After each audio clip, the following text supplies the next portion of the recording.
Olá pessoal, sejam bem-vindos mais uma vez ao Davar, Escola de Interpretação e Exposição Bíblica. Nessa oportunidade, nesse nono vídeo, nós iremos trabalhar um pouco aí sobre o que é um sermão, já que nós aprendemos a fazer o OIA, que é a observação, a interpretação e a aplicação do texto, e já fizemos o estudo no capítulo 2 de Tito. Nós iremos, nessa ocasião, pegar o nosso estudo que nós fizemos, com as nossas observações, nossa interpretação, não nossa, mas a do texto, que fique bem claro, e iremos entender primeiramente o que seria um sermão. Nós iremos trabalhar temático, textual e expositivo, mas iremos falar nessa tarde, ou nessa oportunidade, sobre o sermão temático. O que seria um sermão temático? Que fala de um tema, ok? Iremos falar também sobre a unidade central única de um tema, a estrutura, o CU, né? Que é a unidade central única. O que seria isso? Nós iremos falar sobre essa estrutura do sermão, ok? Uma base, um esqueleto que irá nos ajudar a entender, compreender de forma clara a estrutura do sermão. Como vocês podem ver, essa aqui é a aula 25A. Como nós estamos aí nesse tempo de quarentena, nós estamos aproveitando para fazer uma pequena introdução já para animar os irmãos aí a já começarem a trabalhar alguns sermãos, ok? E vamos fazer um baseado naquele estudo que fizemos, esse estudo aqui, de Tito 2, ok? Então, o que seria um sermão temático? Hoje vamos trabalhar o que é um sermão temático. Sermão temático, ele vai falar sobre assuntos, temas, tópicos, biografia e assim por diante. O sermão temático, por definição, segundo Marinho, 2008, página 193,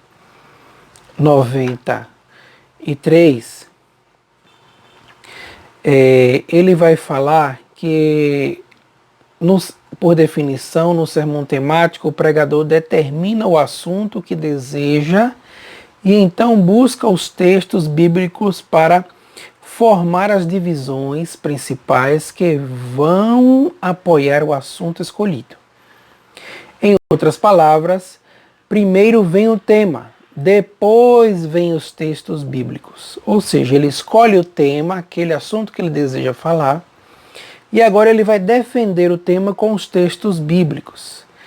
É o método mais usado por ser o mais fácil, de mais fácil preparo. Não, na verdade, a gente pode até discordar com ele aqui em algumas coisas, apesar de respeitar muito a opinião dele, porque ele é um mestre. Mas ele é mais fácil preparo, entre aspas, porque, na verdade, cada texto escolhido tem que estar de acordo com o tema. E fazer o estudo do texto, todo aquele OIA, e essa é a parte básica, sem falar do sintético, analítico e tópico. Nesse caso, a gente teria que fazer em cada texto o estudo analítico para colocá-lo dentro do nosso sermão temático.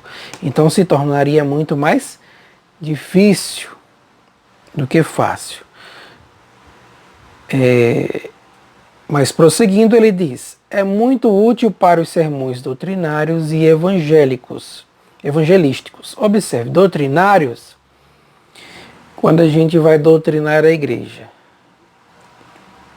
O problema aqui é que muitos usam o sermão temático para bater nos irmãos, para atingir o pecado de alguém, para falar como revelação de alguma coisa. O importante dentro de um sermão é deixar o texto bíblico falar e não se apoiar em seus próprios pensamentos, suas próprias verdades, para daí formar um sermão próprio para alguém e então atacar alguém. Temos que ter muito cuidado com o sermão temático. Ele é muito perigoso. Então, de novo, é muito útil para os sermões doutrinários evangelísticos, tudo bem, que precisam basear-se em diferentes temas da Bíblia. Diferentes temas da Bíblia. Marinho, 2008, página 193. Segundo Heifler, 1998, página 99, ele diz o seguinte: é aquele cuja divisão é extraída do tema. Em outras palavras, divide-se o tema, não o texto de onde o tema é tirado. Observe bem, é aquele cuja divisão é extraído do tema. As divisões vão partir do tema que você quer. Em outras palavras, divide-se o tema e não o texto onde o tema é tirado. Aí se torna um pouco perigoso. Por isso que nós iremos fazer aqui um sermão baseado em Tito, trabalhando com o próprio texto. E que as divisões dele será o próprio texto. Seria praticamente um texto expositivo. Praticamente um texto expositivo. A gente vai expor aquele texto. Mas iremos trabalhar em cima da estrutura do temático. Central ou estrutura única central. Estrutura da unidade central única. Estrutura da unidade central única. O que seria isso? Seria o esqueleto do sermão. A unidade central única. Essa estrutura aqui que nós chamamos de unidade central única seria o esqueleto do sermão. Do que compõe ela? Do título, que seria um tema. O tema seria a preposição. Nós iremos explicar isso.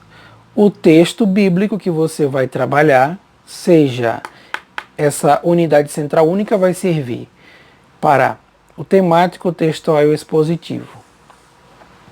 Se você quiser organizar assim. O texto, você pode colocar também os seus agradecimentos, sua oração ali, né? Introdução, você vai falar sobre o pano de fundo, ilustração, vai trazer uma ilustração, pode trazer também um suspense, mas sempre baseado no texto. Isso tem que durar aproximadamente 3 minutos. Ok?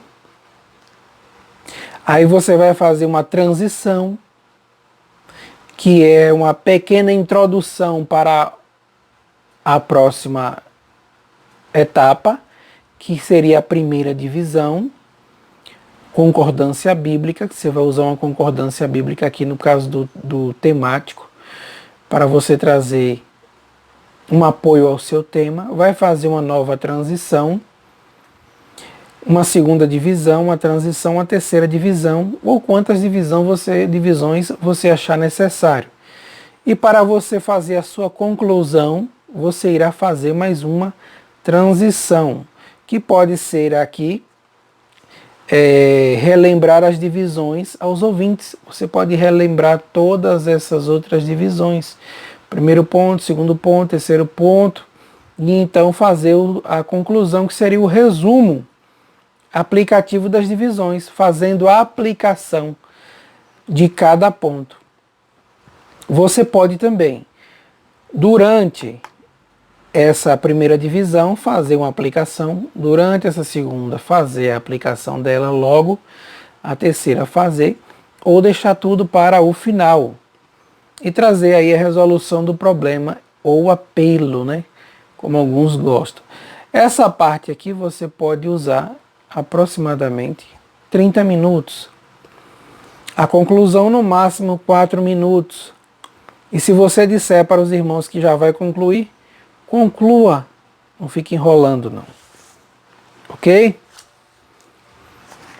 Isso no caso de um sermão. Nós temos aqui também, de uma maneira mais detalhada, a estrutura do sermão, né? A unidade central aqui, ó. O título, que é o próprio título, que você vai dar o nome ao seu sermão. O seu texto bíblico, sua referência bíblica que você vai trabalhar em cima dele. No caso do sermão temático, o texto que você vai usar, quando você usar o texto dentro do temático, você só vai usar uma única vez ele. Não vai usar mais. Ele é só para apoiar o seu tema. Apoiou o seu tema, pronto. Agora você vai usando outros textos para apoiar as suas divisões. No sermão expositivo, você vai usar o seu texto e vai trabalhar aquele texto, expondo todo ele. Ok? Trabalhando todo o texto é diferente. Aí você vai ter uma introdução, primeira parte da introdução, ou segunda parte, se você quiser dividir. Ali dentro do que nós já lhe falamos, que você vai ter aí um pano de fundo, você pode trazer um pano de fundo, você pode trazer uma ilustração, um suspense, e assim por diante, dentro dessa primeira introdução. A sua proposição, que seria aí o seu título, o seu tema, na verdade, né? O seu tema, que é a ideia principal da sua mensagem. Você pode resumir a sua mensagem em uma frase e colocar aqui como uma preposição.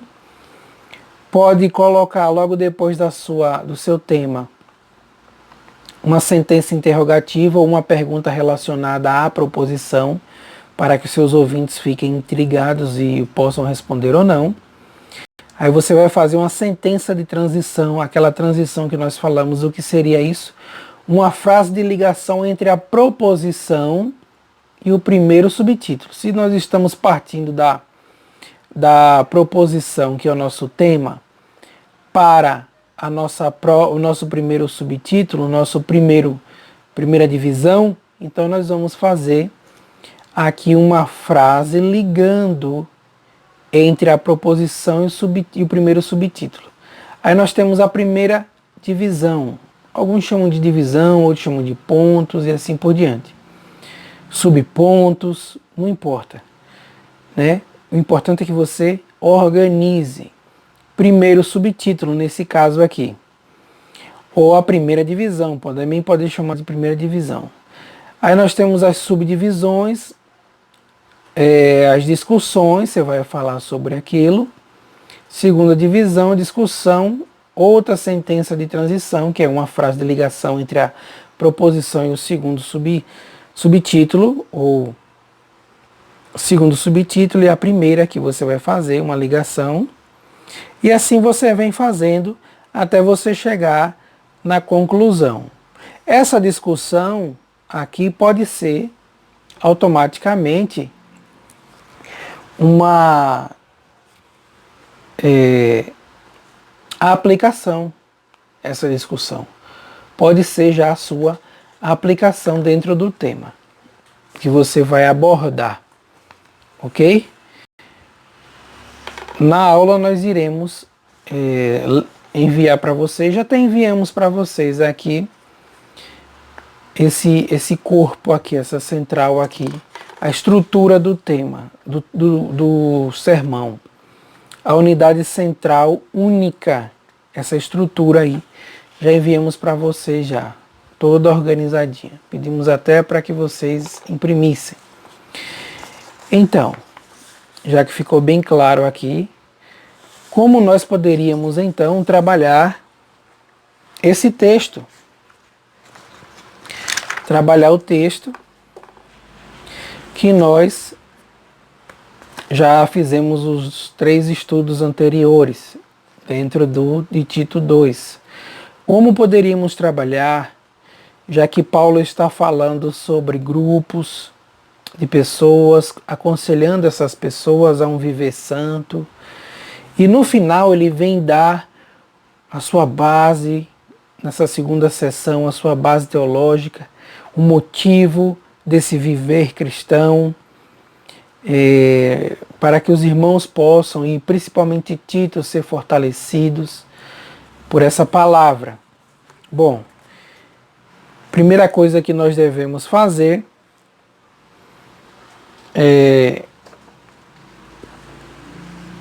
são analisar o texto, fazer todo o estudo, fazer todo o OIA, como nós fizemos aqui, ou OICA, como alguns preferem, né? Mas eu prefiro o OIA. Fazer a correlação, fazer o estudo, e agora você já tem toda a sua pesquisa em mãos. Como organizar agora esse sermão? Como tirar uma lição principal desse texto? Como escolher a parte principal desse texto para que você possa fazer um sermão? Primeiramente, como eu sempre digo a vocês, com oração, clamando a Deus, na dependência do Espírito Santo. Depois vocês vêm e, com a graça do Espírito, busca ali a inspiração.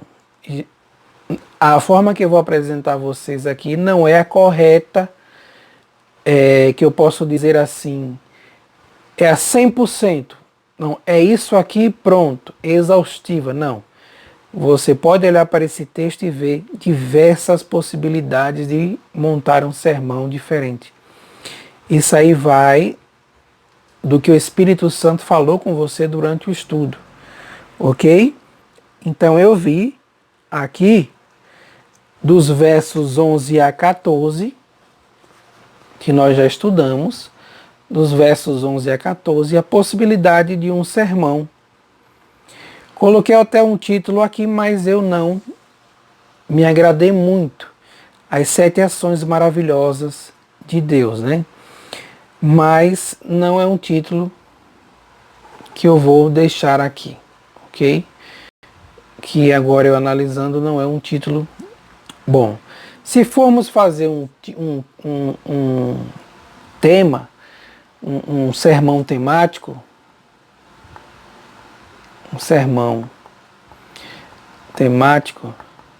nós usaríamos apenas esse texto e não usaríamos mais, ok? Mas você também pode trabalhar dentro do temático, já que você vai falar qual é a lição principal desse texto, o que é que esse texto fala para nós. Ele fala aqui 2 vezes sobre a manifestação do Espírito Santo e com um propósito. A manifestação da graça salvadora e a manifestação dessa graça salvadora, que é o próprio Jesus Cristo, e a manifestação futura dessa graça salvadora, que é o aparecimento da glória, né, do nosso grande Deus e Salvador Jesus Cristo.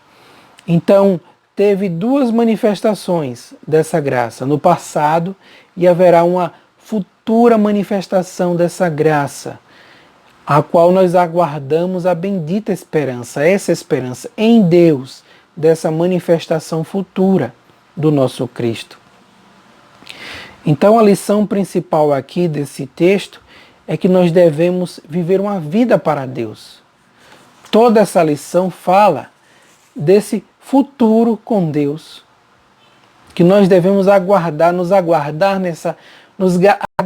nessa esperança desse futuro com Deus, ok? Porque Ele nos remiu como povo seu, exclusivo seu, zeloso de boas obras. Por isso Paulo diz a Tito, exorta isso, exorta o povo, repreende o povo, mas muitos hoje não querem exortar o seu rebanho, não querem repreender o seu rebanho, por isso não são nem mais autoridade espiritual. Porque para ter autoridade espiritual tem que ter vida no altar. Então estão descendo a ladeira junto com o rebanho. Infelizmente. Porque não querem exortar para terem essa bendita esperança. Não querem mais fazer isso. E a lição principal, então, desse texto aqui é que nós devemos aguardar em Deus e ter uma vida para com Deus. Então o nosso tema poderia ser, já que a minha divisão principal aqui é o que Deus fez por nós, e a segunda divisão é o que devemos fazer para o nosso Deus. Falando aqui o primeiro, que Deus fez por nós só coisas maravilhosas, e o que nós devemos fazer é aguardar, nos educar, ter uma vida transformada para com o nosso Deus. Nós podemos pensar em um tema. E o tema poderia ser vivendo para Deus.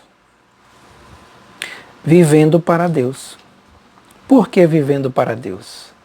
Em meio a uma sociedade tão terrível como a sociedade dos cretenses, Paulo aconselha todo esse grupo de pessoas dentro da sua igreja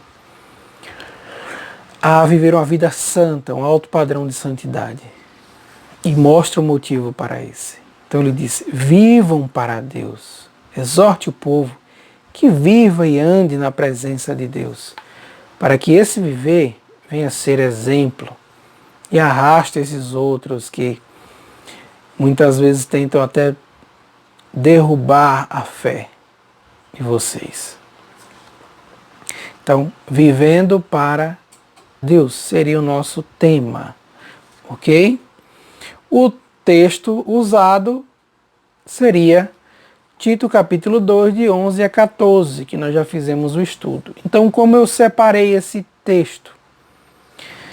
Primeiro, o que Deus fez por nós. Primeiro ponto, primeira divisão.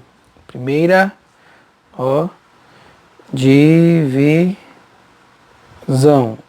Essa é a primeira divisão. A divisão principal é essa. Essa é a primeira divisão. Dentro dessa primeira divisão, que é o texto, está aqui. Porquanto a graça de Deus se manifestou. Quem se manifestou? A graça de Deus. De que forma? Salvadora. A quem? A todos os homens. Esse texto está ligado automaticamente ao verso 14. Então eu tenho que trabalhar com o verso 11 e o verso 14 nessa primeira divisão. Então, o que Deus fez por nós? O que foi que Deus fez? Pode ser uma interrogação? Não, aqui é realmente o que Deus fez por nós. O que Ele fez por nós? Eu posso perguntar. Primeiro, manifestou sua graça salvadora. Está onde? No verso 11. Aqui é a minha subdivisão. Minha primeira subdivisão desse texto. Manifestou a sua graça salvadora. O que é que eu vou ter para trabalhar? A quem Ele manifestou? A todos os homens. E eu posso discutir que homens são esses. Porque os homens, na verdade, necessitaram dessa graça salvadora. Qual o motivo? Ok? Segunda subdivisão. Ele se deu por nós. Está no verso 14. O qual a si mesmo se deu por nós. Ele se deu por nós. Qual texto eu posso usar? Gálatas 1:4. Você pode usar também outros textos para apoiar aqui dentro do tema, dentro do seu sermão temático. É um sermão temático quase expositivo, mas você está trabalhando ele. Então você pode usar outros textos que apoiem a ideia principal aqui. Ok? No verso 14 ele diz, ele se deu por nós. Por que ele se deu por nós? Éramos necessitados disso aqui? Você começa a trabalhar aí, tá? Infelizmente nós não teremos tempo para trabalhar tudo isso aqui. Remiu-nos de toda a iniquidade. O que é que o texto diz sobre isso no verso 14? O qual se deu por nós, a fim de... Qual o motivo? Esse foi o motivo. Remir-nos. Aí você tem que explicar o que é remir. De toda a iniquidade. Ele nos remiu de toda a iniquidade. Você tem que falar do perdão de Deus por meio de Cristo Jesus. Purificou para si um povo zeloso de boas obras, é o que diz aqui, de toda iniquidade, e purificar para si um povo exclusivamente seu, zeloso de boas obras. Pode trabalhar nos textos que a gente já passou para vocês. Purificou para si mesmo um povo zeloso de boas obras. Então, o que foi que Deus fez por nós? Antes de eu pular para esse, eu posso até lembrar, meus irmãos, ele manifestou a sua graça salvadora. Lá no passado. Ele se deu por nós. Ele nos remiu com a sua obra salvadora. E ele purificou para si, como para si mesmo, um povo zeloso de boas obras. E agora, o que devemos fazer para Deus? O que Deus fez por nós, porque precisávamos que Ele fizesse. E agora o que nós devemos fazer para Deus, não para retribuir, que Ele não necessita dessa retribuição nossa, que é imprópria, mas porque necessitamos de agradecê-lo, agradá-lo, por mais que seja impróprio, impossível agradar a Deus com o nosso ser, porque sempre agradamos agora mesmo, já saímos diante da sua presença e já desagradamos. Então é muito difícil agradar a Deus. Somente a sua graça.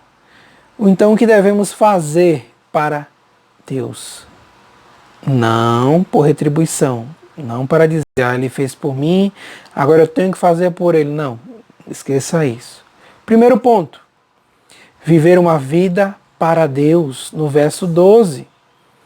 Educando-nos para que, renegadas as impiedades e as paixões mundanas, primeira subdivisão e o primeiro ponto aqui, dessa subdivisão, primeiro ponto dessa subdivisão, educando-nos, Ele é quem nos educa pelo poder do Espírito, como nós já trabalhamos. Então nós devemos estar renegando sempre, já que estamos vivendo uma vida para Deus, renegando sempre a impiedade e as paixões mundanas.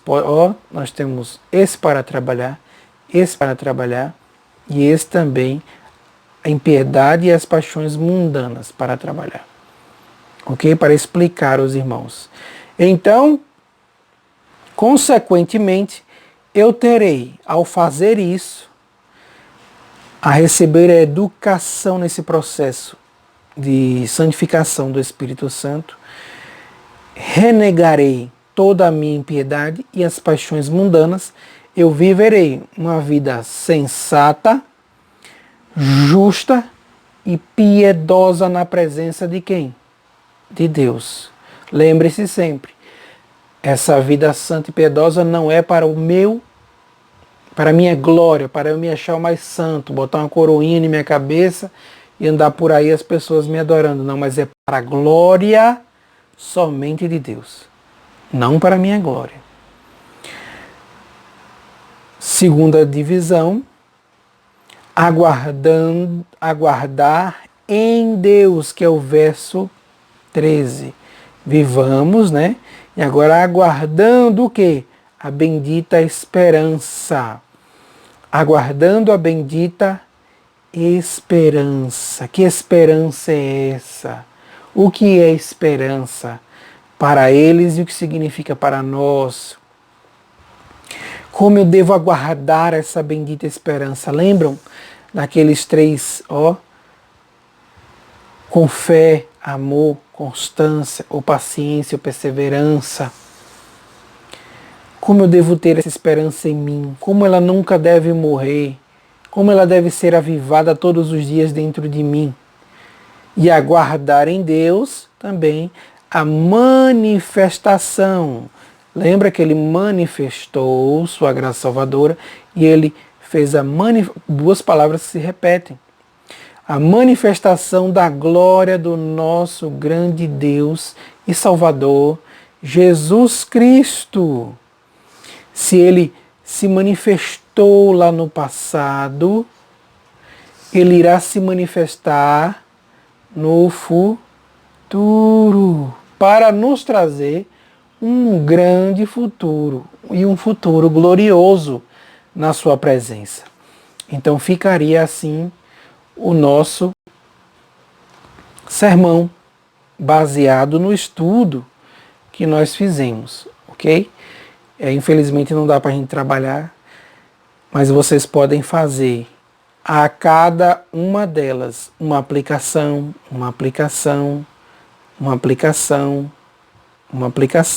ou você pode trabalhar todo esse ponto e fazer uma aplicação. Trabalhar todo esse ponto e fazer uma aplicação.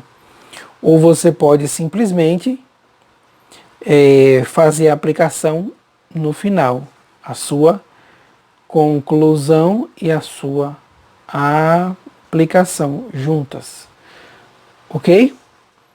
Qualquer dúvida, manda o zap pra gente aí e estaremos buscando ajudar os irmãos. Ok? Deus abençoe a todos e até o próximo vídeo. Bom, meus irmãos, e para concluir aqui o nosso estudo, eu deixei por último, já que nós já falamos sobre a conclusão e a aplicação, sobre a introdução. Como eu faria essa introdução? Você iria simplesmente falar do contexto histórico que estava acontecendo ali. Porque Paulo usou esse texto que você vai trabalhar, a razão dele usar esse texto e a razão de você trabalhar esse texto. Você pode citar alguma parte do seu estudo falando sobre justamente o contexto histórico da passagem, que vai falar, porém, qual foi o motivo de Tito ter ido ali e está cobrando dessas pessoas um padrão de santidade, dos idosos, das senhoras, dos moços, trazer isso para o nosso tempo e então aplicar o texto, falar sobre o texto, começar a trabalhar esse texto, ok? Fazer uma transposição daquele tempo para esse tempo desse texto aqui e mostrar aos irmãos a importância desse viver para Deus, desse viver cristão, desse andar em Cristo, ok? Dessa razão que Paulo usou aqui também para poder explicar a Tito e fortalecer a Tito e os irmãos, porque ele estava cobrando isso deles. Então você pode usar como introdução o próprio contexto do texto que você está trabalhando, contexto imediato, contexto histórico, para que assim os irmãos já possam receber essa introdução e então começar a compreender isso que você vai trabalhar. Ok? Deus abençoe a todos e até o próximo vídeo.